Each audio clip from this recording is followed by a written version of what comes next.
que les toca avanzar tórax, ¿verdad? Ya, pues vamos a empezar por tórax óseo. ¿Por quién está formado el tórax óseo? A ver, por aquí adelante. ¿Cómo te llamas? Jordi. ¿Por qué huesos está formado el tórax óseo?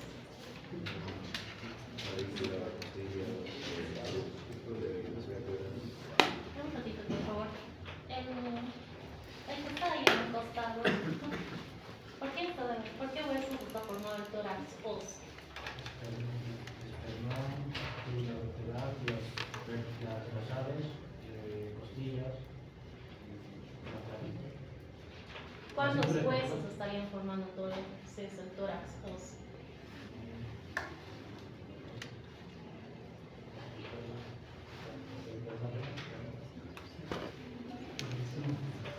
A tu compañera de al lado, ¿cómo te llamas?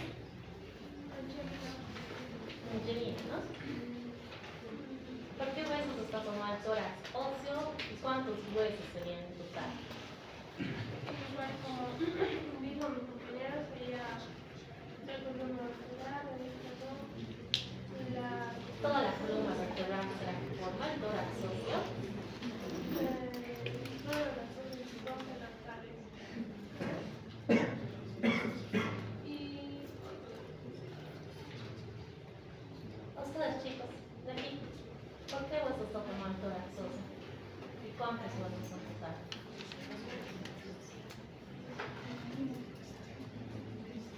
Si quieren participar, chicos, por favor levanten la mano y pueden participar, ¿ya? Pero no les quiero ver hablando, los voy sacando, por favor. Las clases en teoría, al menos que yo sepa, no son obligatorias. Por lo tanto, si hay algunos que no están interesados en estar en la clase, entonces pueden retirar. Bueno, sí, chicos, ustedes dos. Los dos. ¿Por qué huesos están formados tórax óseo? Entonces, ¿cuántos huesos en total? Primero estaría la clavícula, el esternón, las costillas, las vértebras, en total la cantidad de huesos serían 2 clavículas, las 12 vértebras dorsales, las 12 costillas, a cada lado 24, vas a casarnos. Ya.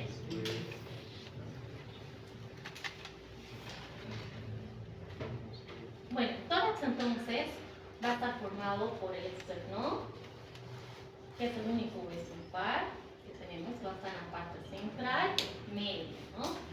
De aquí tenemos los 12 pares de costillas, 12 del lado derecho, 12 del lado izquierdo. Y de la columna vertebral, ¿será que forma toda la columna vertebral? Solamente las vértebras torácicas, ¿no? No estaríamos tomando en cuenta entonces las cervicales ni tampoco las lumbares. ¿Desde dónde hasta dónde entonces diríamos que es tórax? ¿Cuál sería el límite superior? ¿Cuál sería el límite inferior?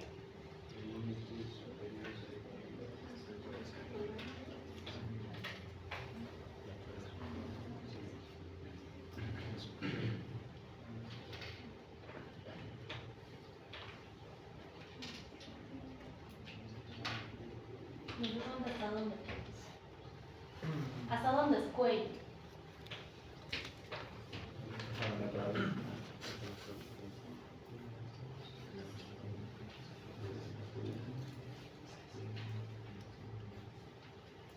El cuello sabemos que está formado por las 7 vértebras cervicales, ¿no? Entonces será un plano trazado más o menos a esta altura desde el cuerpo de la fila esternal hasta más o menos la 7ª vértebra cervical. Y luego, límite inferior será por debajo de las costillas, a veces se confunde, ¿no? Porque por algunos, no está debajo de las costillas, ¿no? Es un plano trazado justo en el apéndice apófisis sifoides, un plano igualmente transversal. transversal. Entonces de ahí para abajo decimos es ángulo 1. El tórax, entonces, en esta caja torácica de la que estamos hablando ahorita, es importante, ¿por qué? Porque va a proteger a los órganos que se encuentran en su interior, como ser el corazón, los pulmones, ¿verdad? Es una cavidad ósea y cartilaginosa, ¿verdad? Para su estudio, tiene una forma de un cono truncado de base inferior, ¿no? Su altura, decimos más o menos aproximadamente 15 centímetros por delante, 27 centímetros por detrás, 32 centímetros por los lados. Para su estudio vamos a considerar una superficie exterior, una superficie interior, su base y su vértice, ¿no? Ahora, en la parte superior, nosotros lo que vamos a primero ver, y ya tanto en el límite superior y inferior, vamos a ver dos aberturas, ¿verdad? Tenemos la abertura torácica superior y vamos a tener la abertura torácica inferior, como estamos viendo aquí. Esta abertura torácica superior va a estar formado por ¿quién?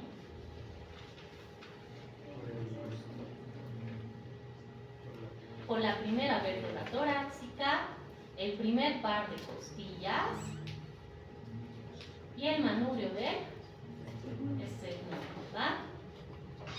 Sus dimensiones para su estudio, decimos 10 centímetros transversal y 6 centímetros en sentido antero-posterior.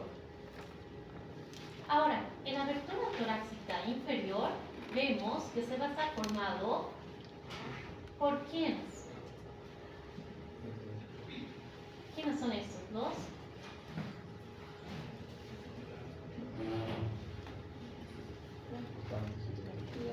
Cartílagos costales. ¿Qué cartílagos costales estaríamos viendo aquí?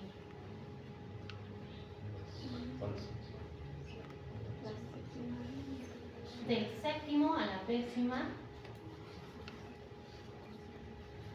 cartílago costal y se va a formar un ángulo. Este ángulo se llama ángulo de epibásico de Charpy. Es un ángulo que estamos viendo que se forma por la unión de ¿quién? De la apófisis o apéndice cifoide con ¿quién? Son los cartílagos costales de la séptima a la décima costilla, ¿verdad? Y bueno, como un dato extra, estamos viendo esto de color verde, que sería el octavo arco costal, ¿no? Este arco va a ser el arco de mayor dimensión. A partir de este disminuye el diámetro de las costillas inferiores, ¿no?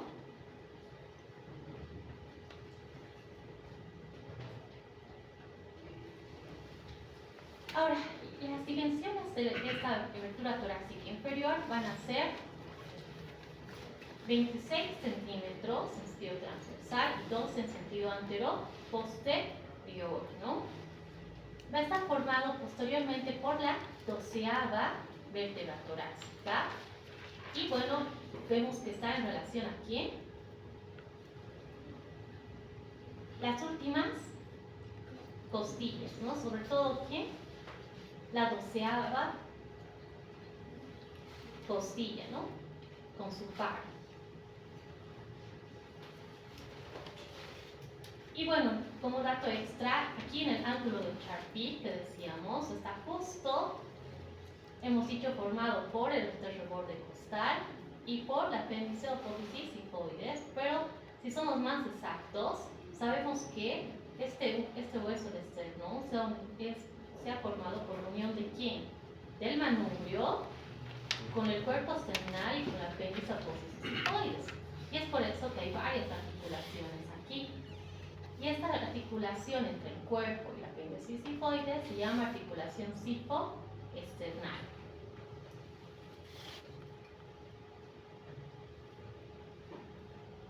Bueno, y hemos dicho entonces es una estructura osteocartilaginosa que va a contener los pulmones, el corazón y los demás órganos mediastinales, ¿no?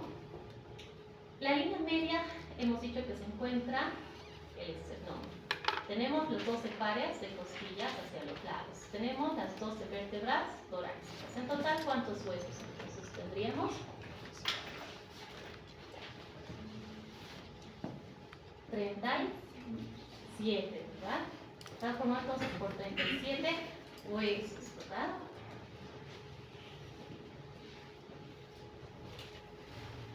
Su cara anterior, pues digamos, el esternón, tenemos las articulaciones combroesternales. Estamos viendo aquí la unión de los cartílagos costales con las costillas y también tenemos las articulaciones combro-costales, ¿verdad? La cara posterior es, estamos viendo que quienes van a estar aquí en la línea media. ¿Qué parte de las vértebras veo? Las apófisis espinosas, ¿verdad? Y también vemos que está formado por las apófisis hacia los lados transversos, ¿no? Y estamos viendo que forma parte del arco de las costillas, ¿no?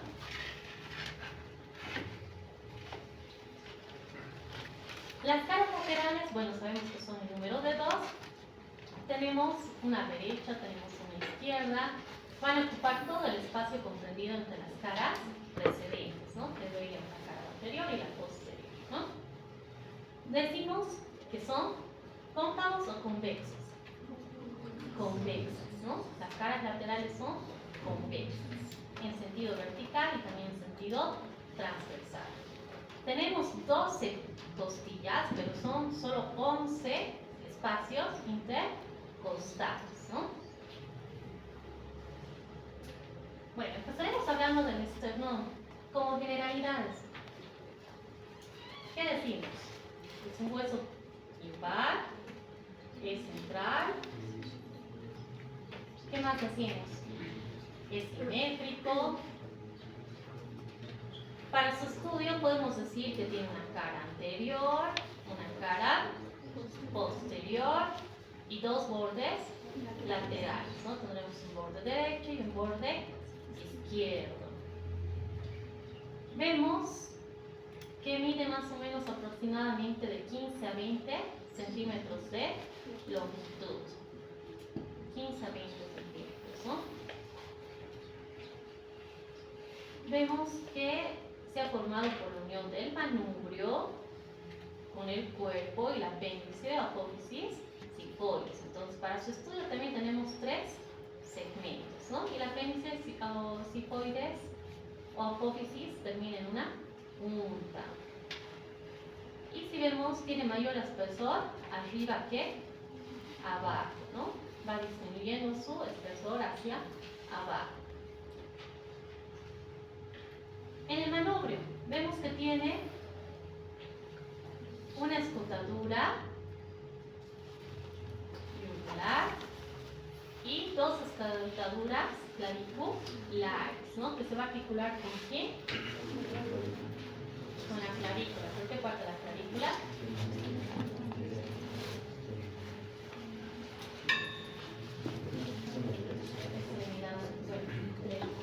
Epífisis proximal o distal. Proximal, ¿no? ¿Y qué articulación va a formar con las clavículas? Esternoclavicular, ¿verdad? También vemos que vamos a ver que tiene escotaduras hacia los lados, de sus bordes laterales, escotaduras costales, que se va a articular con ¿quién? Con los cartílagos costales de las costillas. ¿Cuántas escotaduras costales tendremos? 7, ¿no? La primera, estamos viendo que está en ¿dónde? La primera escotadura. En el manubrio.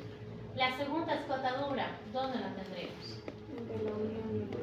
Entre la unión del manubrio con el cuerpo, ¿no? Entonces tenemos una hemicarilla superior en el manubrio y una hemicarilla inferior en el cuerpo.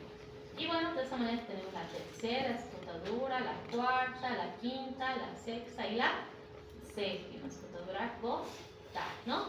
Y entre las escotaduras costales, ¿qué vamos a tener? Las escotaduras intercostales, ¿no?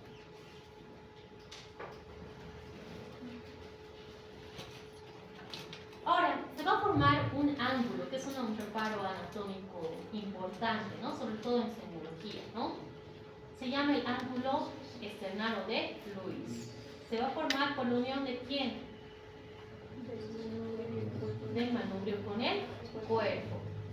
Y si encontramos ese reparo anatómico, ¿qué significa? Que ahí se encuentra la segunda costilla, ¿verdad? Porque hemos dicho que entre la unión del manubrio con el cuerpo se encontraba la segunda costilla, ¿no?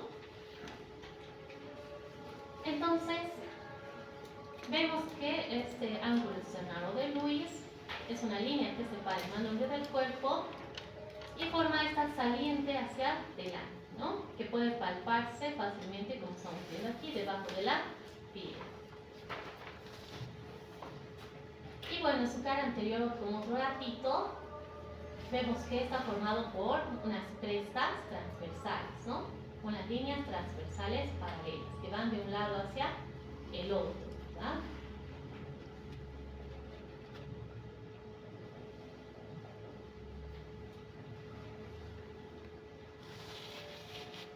En la extremidad inferior vamos a ver que tenemos el apéndice o apófisis hipoides.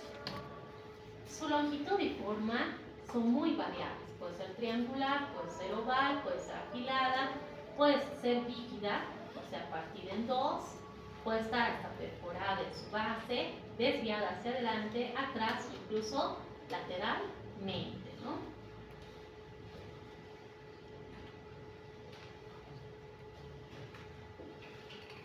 Y bueno, como un repasito, ¿no? Viendo una vista anterior, tanto de los músculos del hombro y del tórax, estamos viendo aquí la caja torácica y vamos a ver qué músculos, que seguramente ya han estado viendo en práctica, se van insertando aquí. En el hombro, ¿quién forma el marquito de los rotadores? A ver cómo se pasa. Supraespinoso, infraespinoso, redondo menor y subescapular, ¿verdad? El supraespinoso, infraespinoso y redondo menor se insertan ¿en dónde? En el troquín o troquita. Troquita, ¿verdad?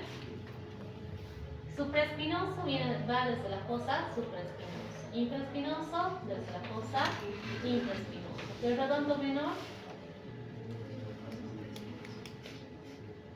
por debajo de la fosa infraespinosa, cerca al borde axilar, ¿verdad? Y el subescapular, ¿desde dónde hasta dónde va? Desde la fosa subescapular, ¿hasta dónde? Hasta el troquín, ¿verdad? Entonces, de esta manera se van disponibles, ¿no? Hemos dicho el redondo menor. Redondo mayor se encuentra por debajo del troquín del redondo menor. ¿Hasta dónde va?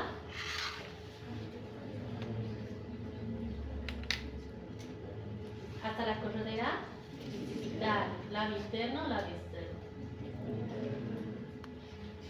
Labio interno, ¿verdad?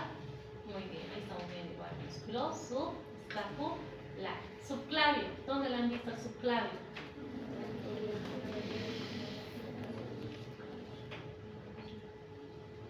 Por debajo, bueno, en la cara inferior de la clavícula, en el canal para el músculo subclavio. ¿Y hasta dónde está insertándose el músculo subclavio? Hasta la primera costilla, ¿correcto? Pectoral menor, ¿desde dónde hasta dónde?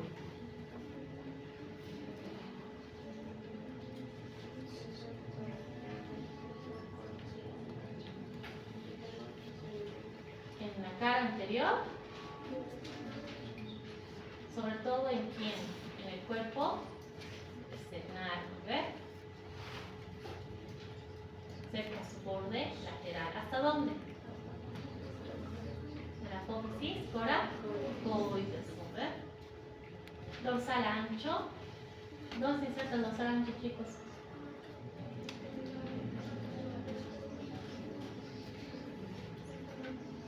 ¿En dónde? No los escucho. Por aquí los escucho bien, va a comentar bien, pero bajito. ¿En qué parte? ¿De qué parte está?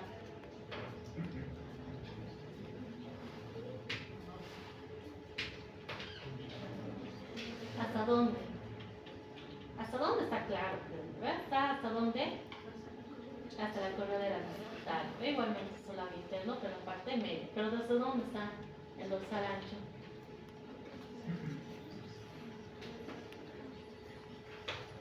Desde las apófisis, ¿no? Como estamos viendo aquí, ¿no? Las apófisis. Pectoral mayor, ¿desde dónde va, chicos?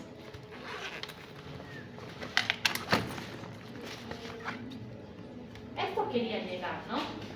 Cuando estamos hablando de esternón, también tenemos que hablar de sus inserciones musculares, ¿verdad? Y hemos dicho que es un hueso impar, es un hueso simétrico, central, está constituido por 3 segmentos, hemos dicho el manubrio, el cuerpo, el apéndice, apófisis y coides. Entonces, en su cara anterior, cerca a su borde lateral, presenta la inserción por el músculo pectoral mayor, ¿ok? De ahí, ¿dónde se voy a insertar el pectoral mayor? 2/3 del borde anterior de la clavícula hasta la corredera occipital, hasta el labio externo, ¿no? Ahora, ¿qué músculos más se insertan en el esternón? Aquí, justo en su manubrio, también se inserta el esternocleido mastoideo. Va a tener haces externales, ¿no? Por detrás del manubrio vamos a tener al esternocleidoideo y esternocleidotiroideo.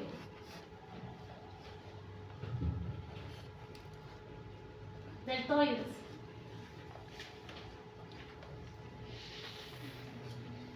De la clavícula, ¿dónde se insertan?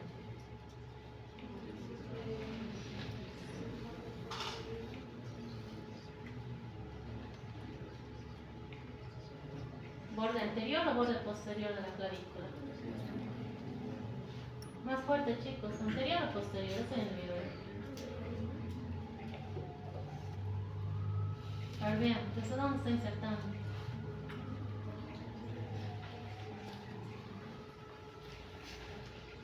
¿Anterior o posterior?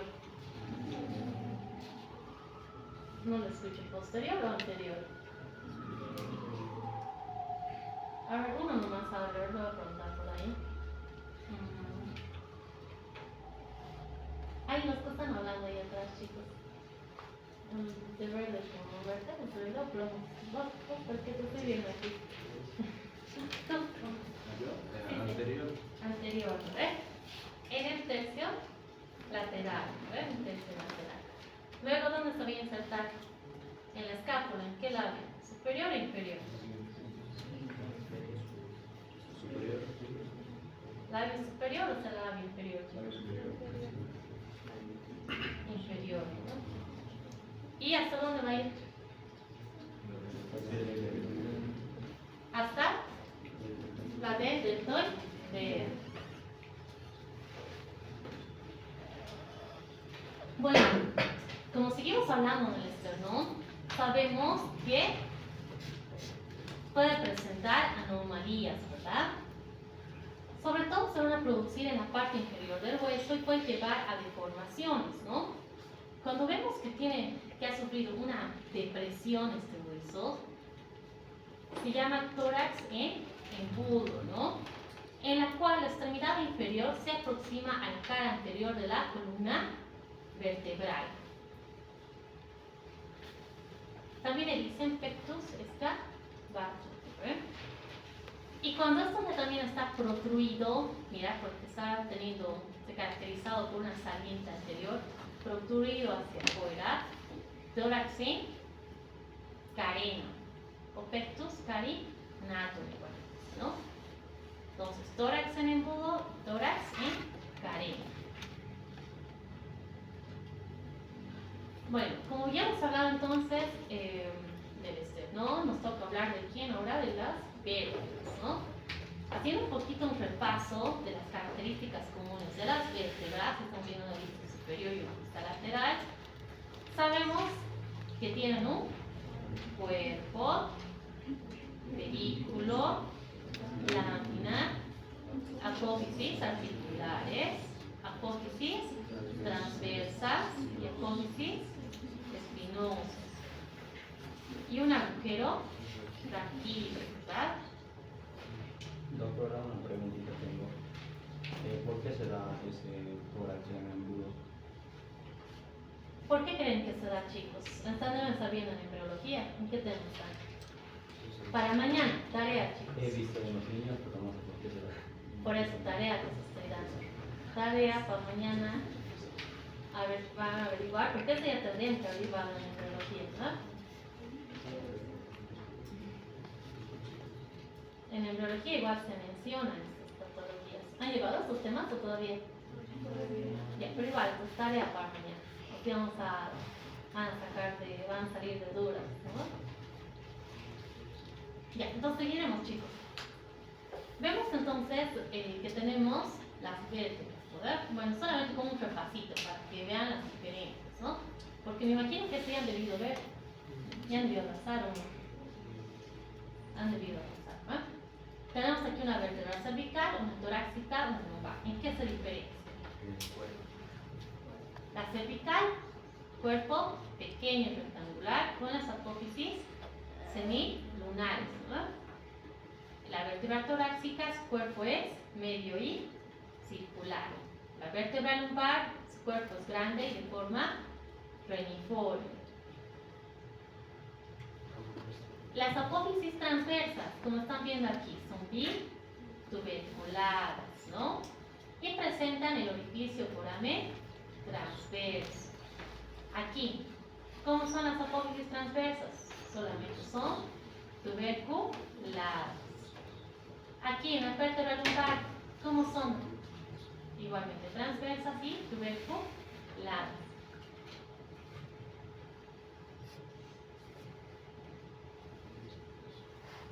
Aquí las apófisis espinosas, tuberculada o bituberculada. Bituberculada. Y de orientación, si nosotros vemos el sentido lateral, tiene una orientación horizontal, ¿no? Las apófisis espinosas de forma rectangular y de orientación oblicua, ¿no?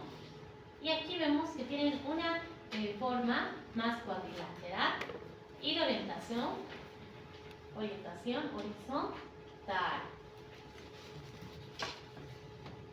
El agujero raquídeo, una vértebra cervical, vemos que es triangular, en una vértebra torácica es circular, y en una vértebra lumbar es triangular. Nuevamente estamos viendo aquí una vértebra cervical, torácica y lumbar, pero una vista lateral. Bueno, otra vez estamos viendo el cuerpo, ¿no? El uno es pequeño, el otro hemos dicho es medio circular, el otro es grande y reniforme, en forma de riñoncito. Transversas, hemos dicho cervical y tuberculada, presentan el orificio foramen transverso. Aquí hemos dicho tuberculada, aquí igualmente tuberculada. Apófisis espinosa, bituberculada en la cervical, orientación horizontal. En la torácica, de forma rectangular, de orientación oblicua.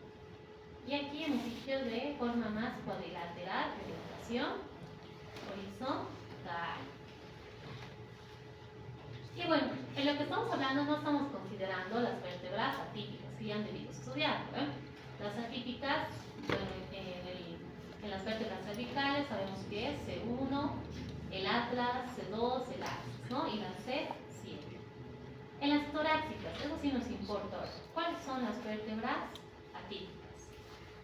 T1, ¿por qué? Porque tiene una carilla superior, pero solamente tiene una hemicarilla inferior. T10 va a tener solamente una sola carilla superior. Y T11 y T12, ¿qué pasa? Tienen una sola carilla, pero a diferencia de estas, como estamos viendo aquí, ya no van a tener carilla en apófisis transversa, ¿no? Sin carilla en apófisis transversa. Y bueno, aquí nuevamente regreso. A ver, como repaso, ¿cuál hemos dicho que eran atípicas? C1. Torácica, ¿verdad? Torácica 1, ¿cuál más? 10, 11 y 12, ¿verdad? ¿Qué pasaba con la torácica 1? Una carilla superior y una hemicarilla inferior. T10, ¿qué pasaba? Solo una carilla superior. T11 y T12. Una carilla también superior, pero no tiene carillas en las apófisis transversas, ¿verdad? Y bueno, las vértebras torácicas típicas sabemos que tienen dos carillas articulares en sus cuerpos, ¿verdad? Y bueno, sabemos que las apófisis transversas también tienen carillas articulares.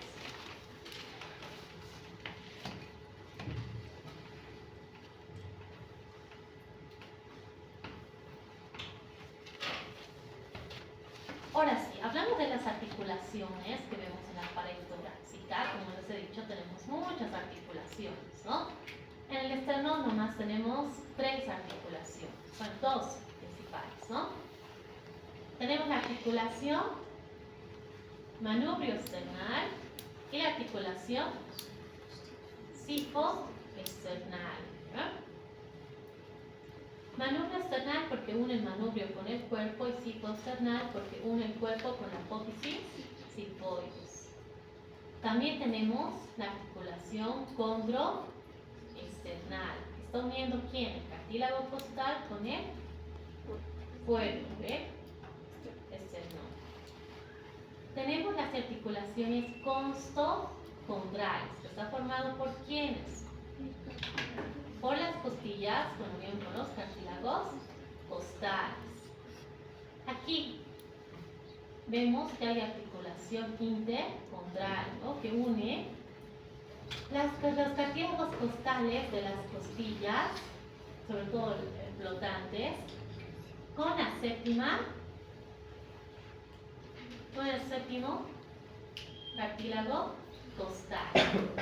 También vemos aquí la articulación costocorporal, o sea que está uniendo la costilla al cuerpo de la vértebra, ¿no? Por eso costocorporal.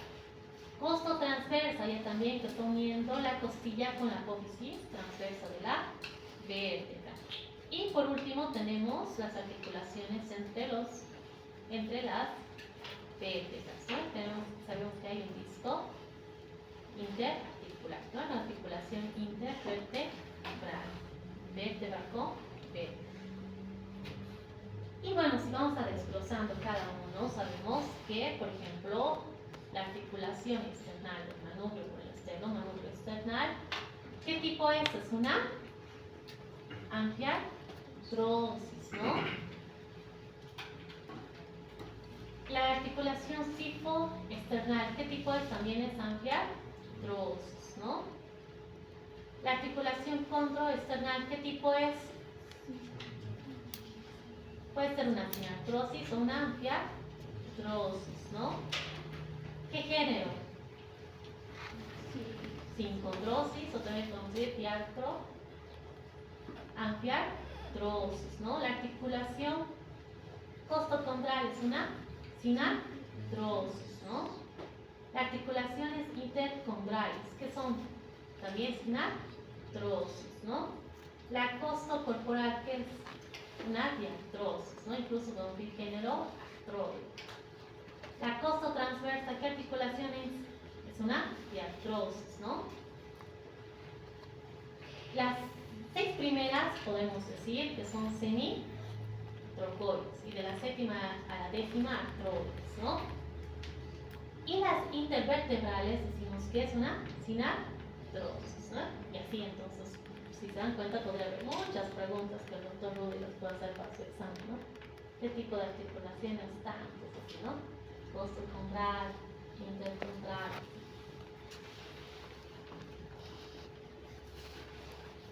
¿Tienen clases?